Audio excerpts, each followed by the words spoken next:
दोस्तों सब्सक्राइब कीजिए all hit exam channel को और बेल आइकन को प्रेस कीजिए जिससे आने वाली वीडियो की नोटिफिकेशन आपको सबसे पहले और लगातार मिलती रहे। दोस्तों बहुत बहुत स्वागत है एक बार फिर से आप सभी का हमारे इस चैनल में जिसका नाम है ऑल हिट एग्जाम।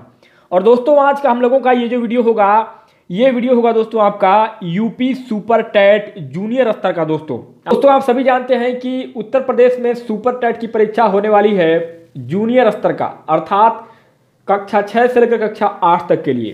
तो दोस्तों जूनियर स्तर का सिलेबस पैटर्न अब तक आप लोगों ने यूट्यूब पर बहुत सारे वीडियो आप लोगों ने देख लिया होगा, तो आप लोगों को पता भी हो गया होगा कि क्या क्या सिलेबस है और क्या क्या पढ़ना है। तो दोस्तों उसी के क्रम में हम लोगों का आज का ये वीडियो होगा आपका यूपी सुपर टैट जूनियर 2021 की परीक्षा के लिए एसएसटी सामाजिक अध्ययन का। और दोस्तों सामाजिक अध्ययन का टोटल 100 प्रश्न पूछा जाएगा सेकेंड पेपर में, और फर्स्ट पेपर में आपका 50 नंबर का प्रश्न रहेगा भाषा से संबंधित, और उसमें आपका करंट अफेयर और बाकी सारी चीजें भी रहेंगी। तो दोस्तों इतिहास के 50 प्रश्न आज हम लोग इस वीडियो में देखेंगे जो कि बेहद महत्वपूर्ण प्रश्न होंगे, और ये प्रश्न कई बार बहुत सारी परीक्षाओं में पूछे जा चुके प्रश्न है दोस्तों। तो बेहद इंपॉर्टेंट ये क्लास होगा, मिस मत करिएगा।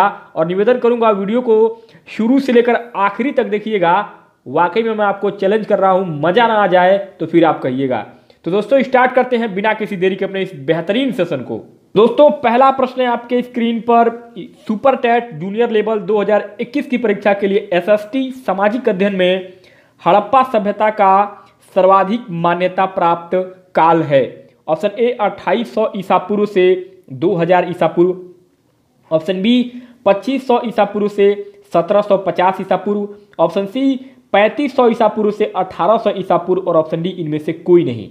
तो दोस्तों पहले नंबर के इस बेहतरीन प्रश्न में आपका जो राइट और करेक्ट ऑप्शन हो जाएगा मेरे मित्रों, वह हो जाएगा आपका ऑप्शन नंबर बी 2500 ईसा पूर्व से लेकर के 1750 ईसा पूर्व तक के काल को हड़प्पा सभ्यता का सर्वाधिक मान्यता प्राप्त काल कहा जाता है दोस्तों। तो ऑप्शन नंबर बी आपका पहले नंबर के प्रश्न में राइट और करेक्ट ऑप्शन हो जाएगा।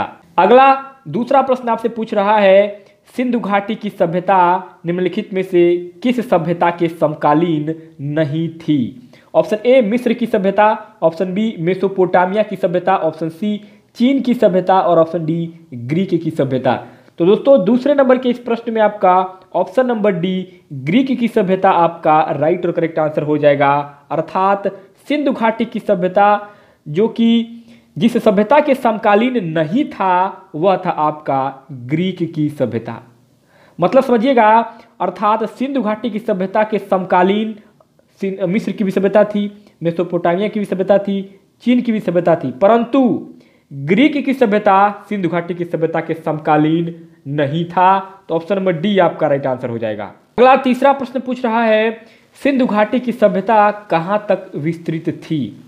ऑप्शन ए पंजाब, दिल्ली और जम्मू कश्मीर, ऑप्शन बी राजस्थान, बिहार, बंगाल और उड़ीसा, ऑप्शन सी पंजाब, राजस्थान, गुजरात, उड़ीसा और बंगाल, और ऑप्शन डी पंजाब, राजस्थान, गुजरात, उत्तर प्रदेश, हरियाणा, सिंध और बलूचिस्तान। तो दोस्तों तीसरे नंबर के प्रश्न में आपका ऑप्शन नंबर डी यहां पर राइट आंसर हो जाएगा, अर्थात सिंधु घाटी की सभ्यता जो फैली थी, जो विस्तृत था, सिंधु घाटी की सभ्यता का जो विस्तार था वह था पंजाब, राजस्थान, गुजरात, उत्तर प्रदेश, हरियाणा, सिंध और बलूचिस्तान। इन सभी राज्यों तक सिंधु घाटी की सभ्यता विस्तृत थी। तो ऑप्शन नंबर डी राइट और करेक्ट आंसर हो जाएगा। नेक्स्ट अगला आपका चौथा प्रश्न कह रहा है, सिंधु घाटी की सभ्यता में घोड़े के अवशेष कहाँ मिले हैं? Option A Surkotada, option B Varnavali, option C Manda, और ऑप्शन डी कालीबंगा।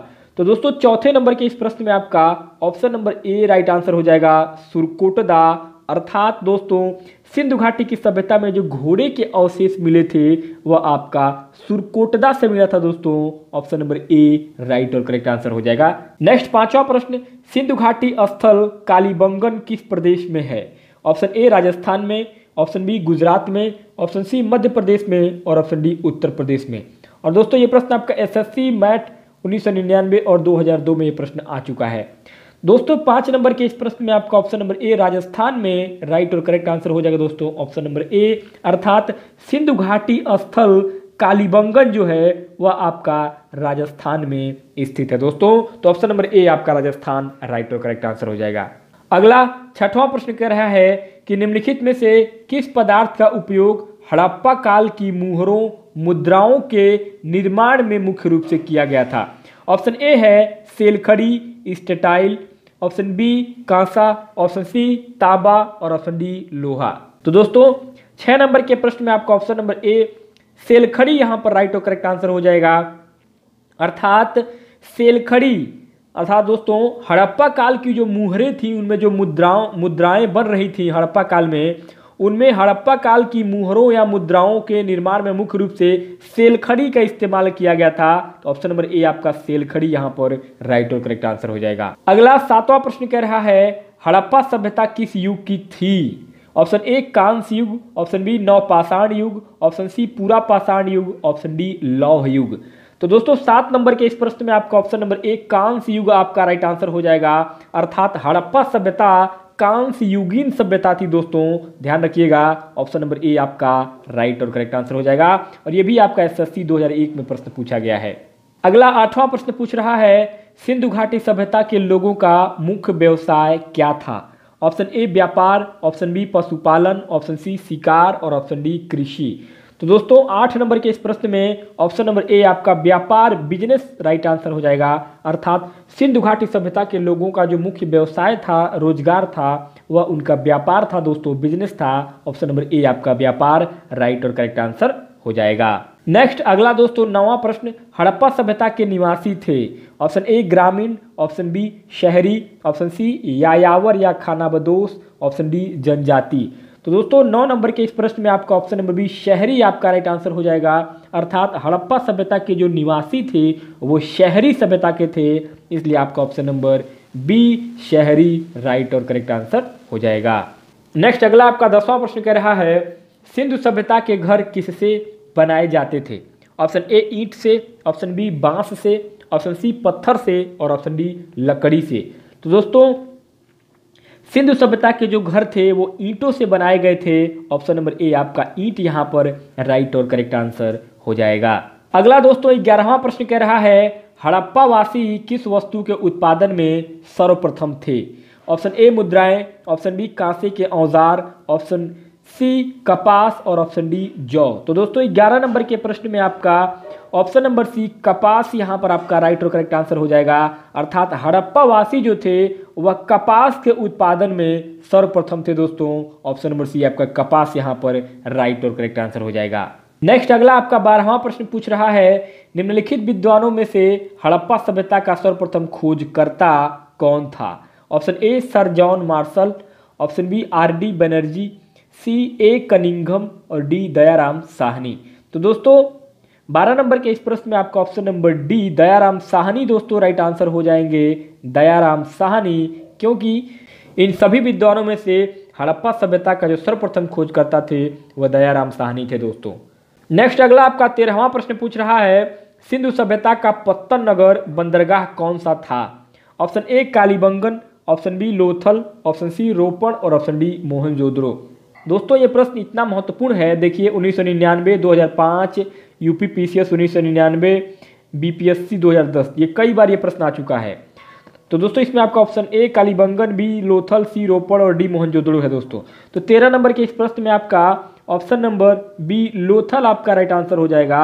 अर्थात सिंधु सभ्यता का पत्तन नगर या बंदरगाह लोथल था दोस्तों। तो ऑप्शन नंबर आपका बी यहाँ पर लोथल याद कर लीजिएगा, बहुत इंपॉर्टेंट क्वेश्चन है। अगला आपका 14वां प्रश्न कह रहा है पैमानों की खोज ने यह सिद्ध कर दिया है कि सिंधु घाटी के लोग माप और तौल से परिचित थे। यह खोज कहां पर हुई। Option A Kalibangan, option B Harappa, option C Chanhudaro और ऑप्शन डी लोथल। तो दोस्तों 14 नंबर के इस प्रश्न में आपका ऑप्शन नंबर डी लोथल आपका राइट आंसर हो जाएगा दोस्तों। अर्थात पैमानों की खोज ने यह सिद्ध कर दिया है कि सिंधु घाटी के लोग माप और तौल के बारे में जानकारी था उन लोगों का। यह खोज दोस्तों लोथल में हुआ था। ऑप्शन नंबर डी आपका लोथल यहाँ पर राइट और करेक्ट आंसर हो जाएगा। अगला दोस्तों 15वां प्रश्न कह रहा है हड़प्पा कालीन समाज किन वर्गों में विभक्त था। ऑप्शन ए शिकारी, पुजारी, किसान और छत्री, ऑप्शन बी विद्वान, योद्धा, व्यापारी और श्रमिक, ऑप्शन सी ब्राह्मण, क्षत्रिय, वैश्य और शूद्र और ऑप्शन डी राजा, पुरोहित, सैनिक और शूद्र। तो दोस्तों 15 नंबर के इस प्रश्न में ऑप्शन नंबर बी आपका विद्वान, योद्धा, व्यापारी और श्रमिक। ये आपका option number B right answer हो जाएगा। अर्थात दोस्तों हड़प्पा कालीन में जो समाज थी उस समय, वह समाज हड़प्पा कालीन समाज विद्वान, योद्धा, व्यापारी और श्रमिक, इन 4 वर्गों में विभाजित था हड़प्पा कालीन समाज। तो ऑप्शन नंबर बी आपका राइट आंसर हो जाएगा। नेक्स्ट अगला आपका 16वां प्रश्न कह रहा है सिंधु सभ्यता का सर्वाधिक उपयुक्त नाम क्या है। ऑप्शन ए हड़प्पा सभ्यता, ऑप्शन बी सिंधु सभ्यता, ऑप्शन सी सिंधु घाटी सभ्यता और ऑप्शन डी इनमें से कोई नहीं। तो दोस्तों 16 नंबर के प्रश्न में आपका option number A right answer हो जाएगा। दोस्तों सिंधु सभ्यता का सर्वाधिक उपयुक्त नाम हड़प्पा सभ्यता है। दोस्तों ऑप्शन नंबर ए आपका हड़प्पा सभ्यता यहाँ पर राइट और करेक्ट आंसर हो जाएगा। नेक्स्ट दोस्तों अगला 17वां प्रश्न थोड़ा सा लंबा है, ध्यान दीजिएगा। कह रहा है कि निम्नलिखित में से कौन सा लक्षण सिंधु सभ्यता के लोगों का सही चित्रण करता है। पहला है उनके विशाल महल और मंदिर होते थे, दूसरा है वे देवियों और देवताओं दोनों की पूजा करते थे, और तीसरा है वे युद्ध में घोड़ों द्वारा खींचे जाने वाले रथों का प्रयोग करते थे। नीचे दिए गए कूट का प्रयोग करके सही कथन को चुनिए। ऑप्शन ए है केवल 2, ऑप्शन बी 1, 2 और 3, ऑप्शन सी केवल 1 और 2 और ऑप्शन डी इनमें से कोई नहीं। तो दोस्तों 17 नंबर के इस प्रश्न में आपका ऑप्शन नंबर ए केवल 2 आपका राइट आंसर हो जाएगा। अर्थात जिन बिंदुओं को ध्यान में रख करके इस प्रश्न का उत्तर दिया जा रहा है उनमें आपका दूसरा विकल्प सही होगा। अर्थात वे देवियों और देवताओं दोनों की पूजा करते थे। दोस्तों तो यही जो आपका है सिंधु सभ्यता के लोगों के बारे में सही कथन को बता रहा है। तो ऑप्शन नंबर आपका ए अर्थात केवल 2 जो कथन है वही आपका सही हो जाएगा। तो ऑप्शन नंबर ए आपका राइट आंसर हो जाएगा। नेक्स्ट आपका 18वां प्रश्न कह रहा है हड़प्पा सभ्यता की खोज किस वर्ष में हुई थी। Option A 1935, option B 1942, option C 1901 और ऑप्शन डी 1921। तो दोस्तों 18 नंबर के प्रश्न में आपका ऑप्शन नंबर डी 1921 आपका राइट आंसर हो जाएगा। अर्थात हड़प्पा सभ्यता की जो खोज हुई थी वह 1921 ईस्वी में हुई थी। दोस्तों ऑप्शन नंबर डी आपका राइट और करेक्ट आंसर हो जाएगा। नेक्स्ट अगला आपका 19वां प्रश्न कह रहा है हड़प्पा सभ्यता के बारे में कौन सी उक्ति सही है। ऑप्शन ए उन्हें अश्वमेध का जानकारी थी, ऑप्शन बी गाय उनके लिए पवित्र थी, ऑप्शन सी उन्होंने पशुपति का सम्मान करना आरंभ किया और ऑप्शन डी उनकी संस्कृति सामान्यतः स्थिर नहीं थी। तो दोस्तों 19 नंबर के प्रश्न में ऑप्शन नंबर सी आपका उन्होंने पशुपति का सम्मान करना आरंभ किया बिल्कुल सही जवाब हो जाएगा। दोस्तों अर्थात हड़प्पा सभ्यता के बारे में जो कथन बिल्कुल सत्य कहा जा रहा है इन चारों विकल्पों में वह यह कहा जा रहा है कि वाकई में हड़प्पा सभ्यता के जो लोग थे उन्होंने पशुपति का सम्मान करना आरंभ कर दिया था। तो ऑप्शन नंबर सी आपका राइट आंसर हो जाएगा। अगला दोस्तों 20वां प्रश्न कर रहा है कि हड़प्पा के लोगों की सामाजिक पद्धति डैश डैश डैश थी। ऑप्शन ए उचित समतावादी, ऑप्शन बी दास श्रमिक आधारित, ऑप्शन सी वर्ण आधारित और ऑप्शन डी जाति आधारित।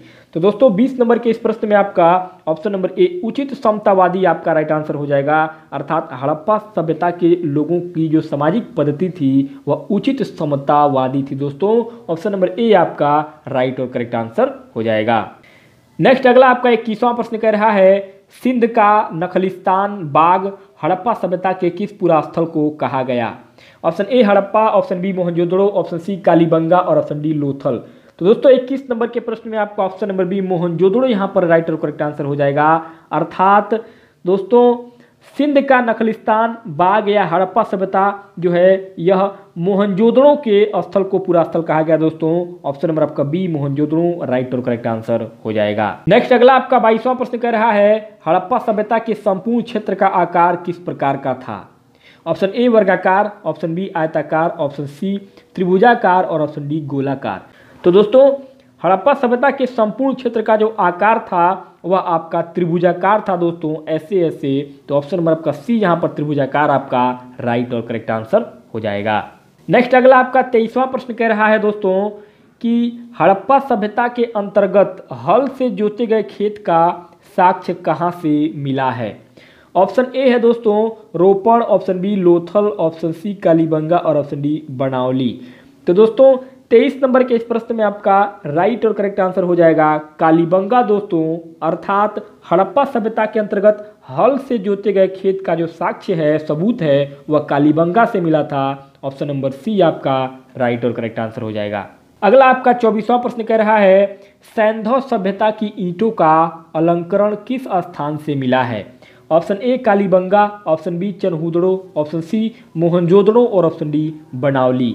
तो दोस्तों सैंधव सभ्यता की ईंटों का अलंकरण जो मिला था वह दोस्तों आपका कालीबंगा से मिला था। ऑप्शन नंबर ए आपका यहाँ पर 24 नंबर के प्रश्न में राइट और करेक्ट आंसर हो जाएगा। नेक्स्ट अगला आपका 25वां प्रश्न कर रहा है कि मोहनजोदड़ो कहाँ स्थित है। Option A Punjab, option B Sindh, option C Gujarat और option D Uttar Pradesh.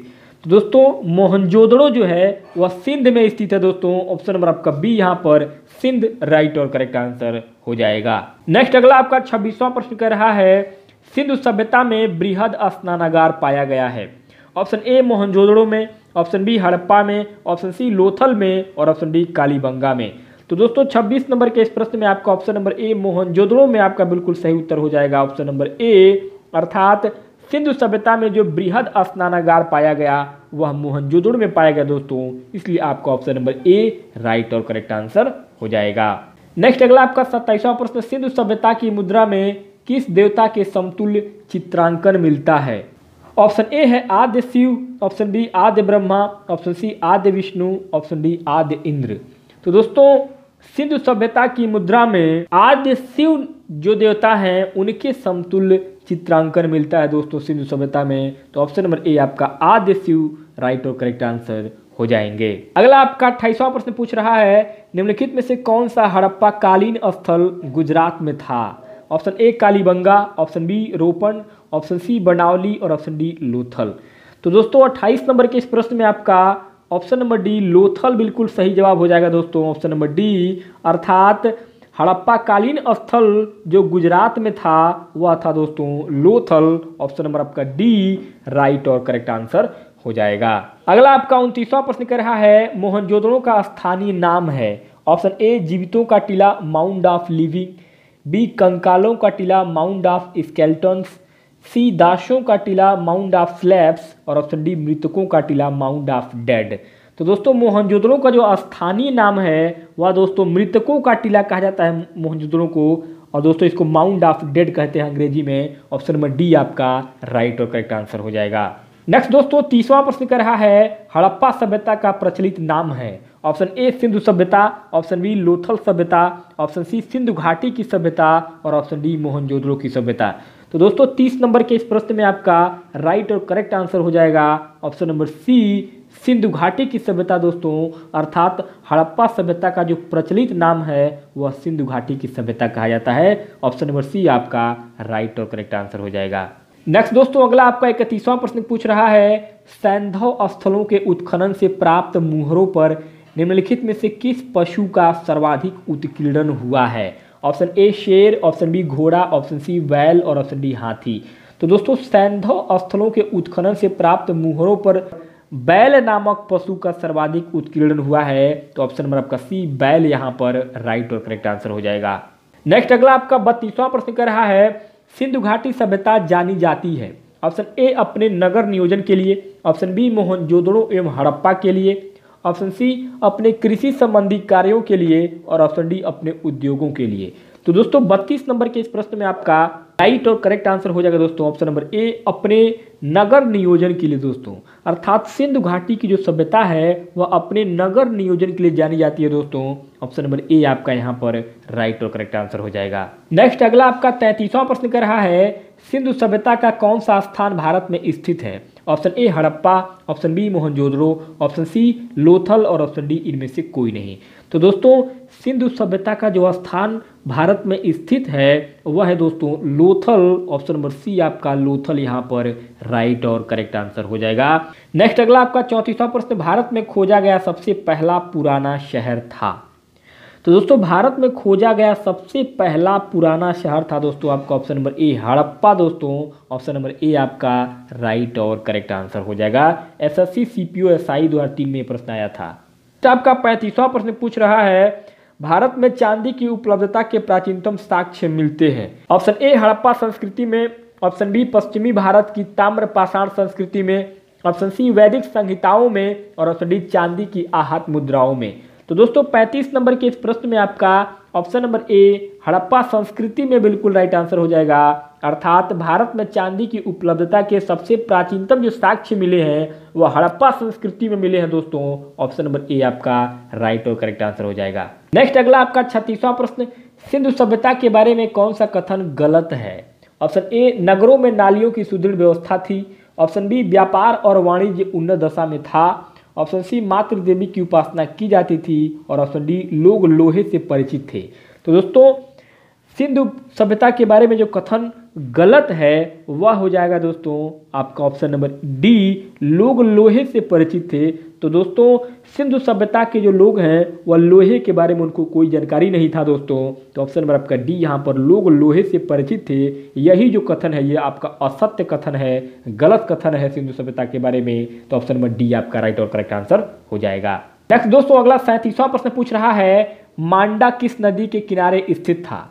Option A Chenab, option B Sutlej, option C Sindhu और ऑप्शन डी रावी। तो दोस्तों मांडा दोस्तों चेनाब नदी के किनारे स्थित था। ऑप्शन नंबर ए आपका यहाँ पर राइट और करेक्ट आंसर हो जाएगा। 38वां प्रश्न हड़प्पा कालीन स्थल रोपण पंजाब की किस नदी के किनारे स्थित था। Option A Chenab, option B Sutlej, option C Ravi और ऑप्शन डी सिंधु। 38 नंबर के इस प्रश्न में आपका option number B Sutlej right answer हो जाएगा। अर्थात हड़प्पा कालीन स्थल रोपण जो कि पंजाब में सतलज नदी के किनारे स्थित है दोस्तों। ऑप्शन नंबर बी आपका सतलज यहाँ पर करेक्ट और राइट आंसर हो जाएगा। नेक्स्ट अगला आपका 39वां प्रश्न पूछ रहा है हड़प्पा में एक उन्नत जल प्रबंधन प्रणाली का पता चलता है। ऑप्शन ए धौलावीरा में, ऑप्शन बी लोथल में, ऑप्शन सी कालीबंगन में और ऑप्शन डी आलमगीरपुर में। तो दोस्तों 39 नंबर के इस प्रश्न में आपका राइट आंसर हो जाएगा ऑप्शन नंबर ए धौलावीरा में दोस्तों। अर्थात हड़प्पा में एक उन्नत जल प्रबंधन प्रणाली का पता चलता है धौलावीरा में दोस्तों। ऑप्शन नंबर ए आपका धौलावीरा राइट और करेक्ट आंसर हो जाएगा। नेक्स्ट अगला आपका 40वां प्रश्न पूछ रहा है हड़प्पा के मिट्टी के बर्तनों पर सामान्यतः किस रंग का उपयोग हुआ था। ऑप्शन ए लाल, ऑप्शन बी नीला हरा, ऑप्शन सी पांडु और ऑप्शन डी नीला। तो दोस्तों 40 नंबर के इस प्रश्न में आपका राइट और करेक्ट ऑप्शन हो जाएगा ऑप्शन नंबर ए लाल दोस्तों। अर्थात हड़प्पा के मिट्टी के बर्तनों पर जो सामान्यतः लाल रंग का ही उपयोग हुआ था। तो ऑप्शन नंबर ए आपका लाल राइट आंसर हो जाएगा। अगला आपका 41वां प्रश्न कह रहा है सिंधु सभ्यता में निम्नलिखित में से किस युग में पड़ता है। ऑप्शन ए ऐतिहासिक काल हिस्टोरिकल पीरियड, ऑप्शन बी प्रागैतिहासिक काल प्री हिस्टोरिकल पीरियड, सी उत्तर प्रागैतिहासिक काल पोस्ट हिस्टोरिकल पीरियड और ऑप्शन डी आद्य ऐतिहासिक काल प्रोटो हिस्टोरिकल पीरियड। तो दोस्तों 41 नंबर के इस प्रश्न में आपका सही जवाब हो जाएगा ऑप्शन नंबर डी दोस्तों आद्य ऐतिहासिक काल प्रोटो हिस्टोरिकल पीरियड। दोस्तों सिंधु सभ्यता आद्य ऐतिहासिक काल युग की सभ्यता है दोस्तों। तो ऑप्शन नंबर आपका डी यहाँ पर राइट और करेक्ट आंसर हो जाए। 42वां प्रश्न कह रहा है कि सिंधु घाटी सभ्यता की विकसित अवस्था में निम्नलिखित में से किस स्थल से घरों में कुओं के अवशेष मिले हैं। Option A Harappa, option B Kalibanga, option C Lothal और ऑप्शन डी मोहनजोदड़ो। तो दोस्तों सिंधु घाटी सभ्यता की विकसित अवस्था में तो मोहनजोदड़ो स्थल के घरों में कुओं के अवशेष मिले हैं दोस्तों। तो ऑप्शन नंबर डी आपका यहाँ पर 42 नंबर के प्रश्न में राइट और करेक्ट आंसर हो जाएगा दोस्तों। अगला आपका 43 नंबर पर प्रश्न पूछ रहा है सिंधु घाटी सभ्यता को खोज निकालने में जिन दो भारतीय का नाम जुड़ा है वे हैं। ऑप्शन ए दयाराम साहनी एवं राखाल दास बनर्जी, बी जॉन मार्शल एवं ईश्वरी प्रसाद, सी आशीर्वादी लाल श्रीवास्तव एवं रंगनाथ राव और ऑप्शन डी माधव स्वरूप वत्स एवं बीबी राव। तो दोस्तों सिंधु घाटी सभ्यता को खोज निकालने में जिन दो भारतीयों का नाम जुड़ा है वो है आपका दयाराम साहनी और राखाल दास बनर्जी। दोस्तों ऑप्शन नंबर ए आपका यहाँ पर बिल्कुल राइट और करेक्ट आंसर हो जाएगा। नेक्स्ट दोस्तों अगला आपका 44 नंबर पर प्रश्न पूछ रहा है कि रंगपुर जहां हड़प्पा की समकालीन सभ्यता थी या है। ऑप्शन ए पंजाब में, ऑप्शन बी उत्तर प्रदेश में, ऑप्शन सी सौराष्ट्र में और ऑप्शन डी राजस्थान में। तो दोस्तों 44 नंबर के इस प्रश्न में आपका राइट और करेक्ट आंसर हो जाएगा ऑप्शन नंबर सी सौराष्ट्र में दोस्तों। अर्थात रंगपुर जहां हड़प्पा की समकालीन सभ्यता थी वो दोस्तों सौराष्ट्र में थी। ऑप्शन नंबर सी आपका सौराष्ट्र यहाँ पर राइट और करेक्ट आंसर हो जाएगा। नेक्स्ट आपका 45 नंबर पर अगला प्रश्न पूछ रहा है हड़प्पा एवं मोहनजोदड़ो की पुरातत्व खुदाई के प्रभारी थे। Option A lord Macaulay, option B sir John Marshall, option C lord Clive और ऑप्शन डी कर्नल टाड। तो दोस्तों 45 नंबर के इस प्रश्न में आपका सही उत्तर हो जाएगा option number B sir John Marshall. दोस्तों हड़प्पा एवं मोहनजोदड़ो की पुरातत्विक खुदाई के प्रभारी थे sir John Marshall. Option number B right और करेक्ट आंसर हो जाएगा। नेक्स्ट अगला आपका 46 नंबर पर प्रश्न पूछ रहा है निम्नलिखित में से किस पशु की आकृति जो मुहर पर मिली है जिससे ज्ञात होता है कि सिंधु घाटी एवं मेसोपोटामिया की सभ्यताओं के मध्य व्यापारिक संबंध थे? ऑप्शन ए घोड़ा, ऑप्शन बी गधा, ऑप्शन सी बैल और ऑप्शन डी हाथी। तो दोस्तों 46 नंबर के इस प्रश्न में आपका राइट आंसर हो जाएगा ऑप्शन नंबर सी दोस्तों बैल। अर्थात बैल एक ऐसा पशु का आकृति बना हुआ था उस मोहर पर, जिस मोहर से यह ज्ञात हो रहा था कि सिंधु घाटी एवं मेसोपोटामिया की सभ्यताओं के मध्य व्यापारिक संबंध थे। तो किस जानवर की आकृति बनी हुई थी उस मोहर पर? बैल की आकृति बनी हुई थी। ऑप्शन नंबर सी आपका बैल राइट आंसर हो जाएगा। नेक्स्ट अगला आपका 47 नंबर पर अगला प्रश्न पूछ रहा है कि सिंधु घाटी के लोग विश्वास करते थे। ऑप्शन ए आत्मा और ब्रह्मा में, ऑप्शन बी कर्मकांड में, ऑप्शन सी यज्ञ प्रणाली में और ऑप्शन डी मातृशक्ति में। तो दोस्तों 47 नंबर के इस प्रश्न में आपका राइट आंसर हो जाएगा ऑप्शन नंबर डी मातृशक्ति में दोस्तों। अर्थात सिंधु घाटी के लोग मातृशक्ति में विश्वास करते थे। ऑप्शन नंबर डी मातृशक्ति आपका राइट आंसर हो जाएगा। नेक्स्ट अगला आपका 48 नंबर पर प्रश्न पूछ रहा है कि निम्नलिखित में से कौन सा सिंधु स्थल समुद्र तट पर स्थित नहीं था? Option A Surkotada, option B Lothal, option C Balakot और ऑप्शन डी कोटदीजी। तो दोस्तों 48 नंबर के इस प्रश्न में आपका राइट और करेक्ट आंसर हो जाएगा ऑप्शन नंबर डी कोटदीजी दोस्तों। अर्थात सिंधु स्थल जो समुद्र तट पर स्थित नहीं था वह दोस्तों आपका कोटदीजी था। ऑप्शन नंबर डी राइट और करेक्ट आंसर हो जाएगा। बाकी के सुरकोटदा, लोथल और बालाकोट ये सभी के सभी दोस्तों आपका समुद्र के किनारे स्थित थे, परंतु कोटदीजी नहीं था।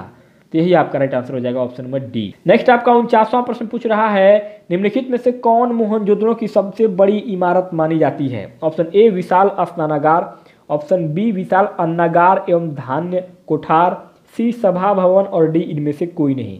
तो दोस्तों मोहनजोदड़ो की सबसे बड़ी जो इमारत मानी जाती है वह विशाल स्नानागार माना जाता है दोस्तों। तो ऑप्शन नंबर ए आपका 49 नंबर के प्रश्न में राइट और करेक्ट आंसर हो जाएगा। नेक्स्ट दोस्तों 50वां और आखिरी प्रश्नों का इस वीडियो में सुपर टैट एसएसटी जूनियर स्तर की परीक्षा के लिए दोस्तों जो कि आपका 11 अप्रैल को होना सुनिश्चित है, उस परीक्षा के लिए दोस्तों हड़प्पा कालीन लोगों ने नगरों में घरों के विन्यास के लिए कौन सी पद्धति अपनाई थी? ऑप्शन ए कमल पुष्प की आकृति का, बी गोलाकार आकृति में, सी ग्रिड पद्धति में और डी त्रिभुजाकार आकृति में। दोस्तों 50 नंबर के इस आखिरी प्रश्न में आपका राइट आंसर हो जाएगा ऑप्शन नंबर सी दोस्तों ग्रिड पद्धति में। अर्थात हड़प्पा कालीन लोगों ने नगरों में घरों के विन्यास के लिए ग्रिड पद्धति को अपनाया था। ऑप्शन नंबर सी आपका ग्रिड पद्धति राइट और करेक्ट ऑप्शन हो जाएगा। तो दोस्तों इस प्रकार से इतिहास के महत्वपूर्ण 50 प्रश्नों को आज हम लोग इस वीडियो में देखा है और ये प्रश्न ऐसे प्रश्न थे जो कि कई बार रिपीट हो चुके हैं कई सारी प्रतियोगी परीक्षाओं में। तो दोस्तों ये वीडियो कैसा लगा आप लोगों को, प्रश्न कैसा लगा? अगर प्रश्न अच्छा लगा हो, वीडियो अच्छा लगा हो तो वीडियो को लाइक कीजिएगा। चैनल पर पहली बार आए हो तो सब्सक्राइब कीजिएगा दोस्तों और अपने दोस्तों को शेयर करना मत भूलिएगा दोस्तों, क्योंकि आप लोगों को शेयर करने से अन्य लोगों को भी इस वीडियो का फ़ायदा मिल जाता है, वो लोग भी इस वीडियो को देख पाते हैं। तो दोस्तों इसी के साथ इस वीडियो को यहीं पर समाप्त करते हैं। बहुत बहुत धन्यवाद आप सभी का।